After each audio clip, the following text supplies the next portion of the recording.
Bienvenue sur Zoom In. On plonge aujourd'hui dans l'histoire des États-Unis, Ah oui, mais pas de la manière habituelle. d'accord. On va explorer les relations complexes, parfois tumultueuses entre les États-Unis et les nations amérindiennes. Vous êtes pétasé. Tout à fait. C'est une histoire qui commence bien avant la création des États-Unis eux-mêmes. Ah oui. La vidéo nous rappelle que les premiers humains sont arrivés en Amérique du Nord, il y a plus de 100 000 ans, Wow. traversant un pont terrestre entre la Sibérie et l'Alaska. Incroyable. Imaginez y côtoyer des mammouths et des tigres à dents de sabre. Ça met les choses en perspective. Waouh. Et ces premiers Américains, Oui, ils n'ont pas chômé. non, Ils ont développé des modes de vie adaptés à des environnements incroyablement variés. oui, Des plaines du Midwest au désert du Sud-Ouest. exactement. Ouais. Et il est crucial de comprendre que les Amérindiens, ce n'était pas un groupe homogène. On parle de centaines de cultures distinctes avec leur propre langue, tradition et système politique. Ah oui, c'est vrai, on a souvent tendance à simplifier. Oui. Mais alors, quand est-ce que tout bascule? J'imagine qu'on peut pointer du doigt l'arrivée des Européens. Absolument. Et la vidéo nous rappelle que les Vikings ont exploré l'Amérique du Nord vers l'an 1000. Ah bon. Bien avant Christophe Colomb, Hmm. c'est un contact précoce qui a malheureusement débouché sur des conflits. Des Vikings en Amérique du Nord. Oh. On dirait le scénario d'un film. Oh. Dommage que ça ait mal tourné pour eux. Oui. Mais bon, l'arrivée de Colomb en 1492, ça marque vraiment un tournant. Yes. Oui, c'est le début de la colonisation européenne à grande échelle. D'accord. Et il faut souligner l'impact dévastateur des maladies européennes. Ah oui? Variole, rougeole, grippe. Ouf. Ces maladies ont décimé des populations entières, Hmm. bien avant même que les conflits armés ne s'intensifient. Honnêtement, je n'avais jamais réalisé à quel point les maladies avaient frappé si tôt. Ça change complètement ma perception de leur capacité à résister. Mais au-delà des maladies, quelles étaient les motivations des Européens? Oui. C'était juste la soif de l'or. Pas seulement, certains cherchaient la liberté religieuse, d'autres étaient attirés par le commerce de la fourrure. Et la vidéo montre bien que ces motivations ont eu un impact direct sur les relations avec les Amérindiens. Oui. Les Espagnols, par exemple, étaient souvent plus intéressés par l'assimilation et le travail forcé. Alors que les Français, si je me souviens bien, étaient plus enclins à établir des alliances et des relations commerciales. Tout à fait, ils avaient besoin des Amérindiens pour le commerce de la fourrure. Oui. Alors, ils ont développé une approche plus diplomatique. D'accord. Prenez par exemple le père Marquette, un missionnaire jésuite. Oui. Il a écrit dans son journal « Nous avons été reçus comme des anges par les Illinois. Ah oui, ça contraste avec l'image qu'on a des conquistadors espagnols, ce Ben Guild. Mais attendez, les Anglais, eux, ils étaient plutôt du genre expansion à tout prix. Voilà, exactement. Ils cherchaient à s'approprier les terres pour les cultiver et établir des colonies de peuplement. Oui. C'est évidemment mené à de nombreux conflits. On peut penser à la Confédération iroquoise, qui a su s'adapter à cette nouvelle donne. » Alors, au lieu de se laisser diviser, ils ont joué le jeu des Européens. C'est assez malin. Oui, ils ont compris que l'union faisait la force. Ils ont forgé des alliances, adopté les armes à feu et mené des guerres de deuil pour remplacer les guerriers perdus au combat. Leur système politique très décentralisé leur a donné une certaine flexibilité. C'est incroyable, cette capacité à s'adapter. Oui. Mais j'imagine que la situation s'est dégradée avec le temps. Oui, la croissance des colonies européennes, l'arrivée des esclaves africains et le développement des plantations ont encore aggravé les tensions. Oui. Les ressources se raréfiaient et la pression sur les terres ancestrales des Amérindiens s'intensifiait. Et c'est là que les révoltes éclatent, non? La vidéo mentionne la révolte Pueblo de 1780. Oui. C'est assez fascinant, un peuple qui réussit à expulser les Espagnols pendant 12 ans. La révolte Pueblo est un événement marquant. Les Espagnols avaient imposé leur religion, leur culture et un système de travail forcé. La tension a monté pendant des années avant d'exploser. Donc c'est une explosion de colère après des décennies de pression. Exactement. Et cette révolte a eu un impact profond sur les Espagnols. Ah oui. Ils ont été forcés de repenser leur approche, de faire des concessions. D'accord. C'est une leçon qu'ils n'ont pas oubliée. On peut dire ça. Ouais. Et puis arrive la Révolution américaine, ironique, non? Ah, oui, on a tendance à oublier que la Révolution n'a pas été une bénédiction pour tout le monde. Alors comment ça s'est joué pour les nations amérindiennes? Diangrement. Beaucoup se sont retrouvés pris entre deux feux, forcés de choisir un camp entre les puissances européennes dominées.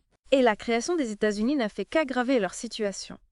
Parce que les États-Unis ont continué la politique d'expansion vers l'ouest. Exactement. La jeune nation était avide de terre. Et elle n'a pas hésité à rompre les traités signés avec les nations amérindiennes. On peut penser au cas de la Louisiane achetée à Napoléon en 1803. Un territoire immense qui a attisé les convoitises et accéléré l'expansion vers l'ouest. Et face à cette vague de colons, les nations amérindiennes, comment ont-elles réagi? Elles ont été confrontées à des choix déchirants. Oui. Fuir, résister, tenter de s'intégrer. Oui. Chaque nation a dû trouver sa propre voie, souvent divisée entre ceux qui prônaient la résistance et ceux qui espéraient une coexistence pacifique. On voit émerger à cette époque des figures comme Tecumseh, qui a essayé de créer une grande alliance pour contrer l'expansion américaine. Tecumseh est un symbole de la résistance. Il a compris que l'union faisait la force et a tenté de rassembler les nations de la vallée de l'Ohio pour défendre leurs terres. C'est quoi? Il disait « Nous sommes tous enfants de la même mère et nous devons nous unir pour protéger notre héritage. » Malheureusement, sa tentative a échoué. C'est vraiment tragique, mais y a-t-il eu d'autres formes de résistance? Bien sûr, certaines nations ont choisi la voie de la guérilla. D'autres ont tenté de négocier des traités plus favorables. Mais la situation s'est dégradée au fil du temps avec la montée du nationalisme américain et l'idéologie de la destinée manifeste. Ah oui, cette idée que les États-Unis étaient décidés à s'étendre sur tout le continent. Exactement. Cette idéologie a légitimé l'expansion territoriale, même si cela impliquait de déposséder les Amérindiens de leurs terres. Et c'est dans ce contexte qu'on voit apparaître l'Indian Removal Act de 1830. Oui, c'est une loi qui a marqué un tournant dramatique. Elle a autorisé la déportation massive de nations amérindiennes vers des territoires situés à l'ouest du Mississippi, dans ce qu'on appelait alors le territoire indien. Des milliers de personnes chassées de leurs terres ancestrales, obligées de parcourir des milliers de kilomètres dans des conditions épouvantables. Oui. On pense à la piste des larmes, le symbole de la souffrance et de l'injustice subie par le peuple Cherokee. La piste des larmes est un épisode bouleversant. Oui. Plus de 4000 Cherokees sont morts durant cette marche forcée. Et ce qui est encore plus révoltant, c'est que tout cela s'est passé après que les États-Unis aient été fondés sur des principes de liberté et d'égalité. C'est un contraste saisissant. On a du mal à imaginer le désespoir et la colère que ces populations ont dû ressentir. Oui, Mais malgré ces épreuves, elles ont continué à résister, n'est-ce pas? absolument. La bataille de Little Bighorn en 1876 est un exemple de cette résistance. Oui. Les guerriers Sioux et Cheyennes ont infligé une défaite cuisante aux troupes du général Custer. Waouh! Une victoire qui doit avoir galvanisé les Amérindiens. C'est une victoire qui est restée gravée dans les mémoires. Mais malheureusement, elle a aussi l'effet inverse. Elle a galvanisé l'armée américaine et a entraîné une répression encore plus féroce. Alors, au lieu de calmer le jeu, cette victoire a attisé la colère des Américains. Oui, et cela a conduit au confinement des nations amérindiennes dans des réserves souvent situées sur des terres arides et impropres à l'agriculture. D'accord. Un nouveau chapitre sombre s'ouvre alors. Un chapitre marqué par la pauvreté, la dépendance et la perte de leur mode de vie traditionnel. Exactement. Et pour couronner tout le gouvernement américain a mis en place des politiques d'assimilation forcée avec la création d'internats où les enfants amérindiens étaient coupés de leur culture et de leur langue. C'est terrible. On essaie de les effacer, de les faire disparaître en tant que peuple. C'est une période de grande souffrance et de dépossession culturelle. Mais il est important de souligner la résilience des Amérindiens. Oui. Malgré toutes ces épreuves, ils ont réussi à préserver leur identité et leur tradition. Donc on a vu comment les États-Unis ont traité les nations amérindiennes sur leur propre territoire. Oui. Mais la vidéo montre aussi que cette soif d'expansion s'est étendue au-delà de leurs frontières, avec ce qu'on appelle l'impérialisme américain. Oui. C'est un peu le même schéma, mais à plus grande échelle.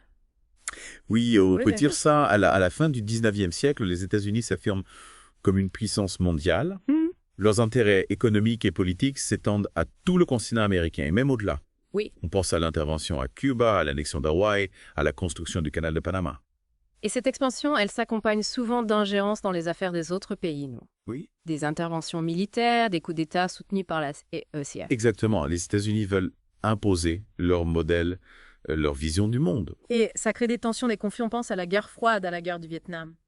C'est vrai, on voit bien le lien avec l'histoire qu'on vient de retracer. Oui. L'expansion de la domination, c'est un peu le fil rouge de l'histoire américaine. Oui, on peut le dire, mais il faut aussi souligner que cette période a été marquée par d'importants mouvements sociaux aux États-Unis. Le mouvement pour les droits civiques des Afro-Américains, le mouvement féministe. Des mouvements qui ont remis en question le système, qui ont réclamé plus de justice plus d'égalité. Exactement. Et ces mouvements ont aussi inspiré les Amérindiens, Ah oui. qui ont continué à se battre pour la reconnaissance de leurs droits et de leur identité.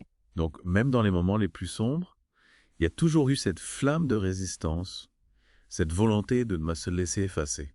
Oui, et cette résistance a fini par porter ses fruits au XXe siècle. On assiste à une renaissance culturelle amérindienne, avec la défense des langues et des traditions, la revendication des traités et la lutte contre la discrimination. C'est encourageant de voir que malgré tout ce qu'ils ont subi, les Amérindiens ont réussi à préserver leur identité et leur culture. Absolument. Leur histoire est un témoignage de force, de résilience et de courage. Ouais. Et elle nous rappelle que même face à l'adversité, l'espoir et la lutte pour la justice peuvent triompher. Alors, qu'est-ce qu'on retient de tout ça? L'histoire des États-Unis, c'est une histoire complexe, faite de lumière et d'ombre. Oui. On a vu la soif d'expansion, la domination, mais aussi la résistance, la lutte pour la liberté.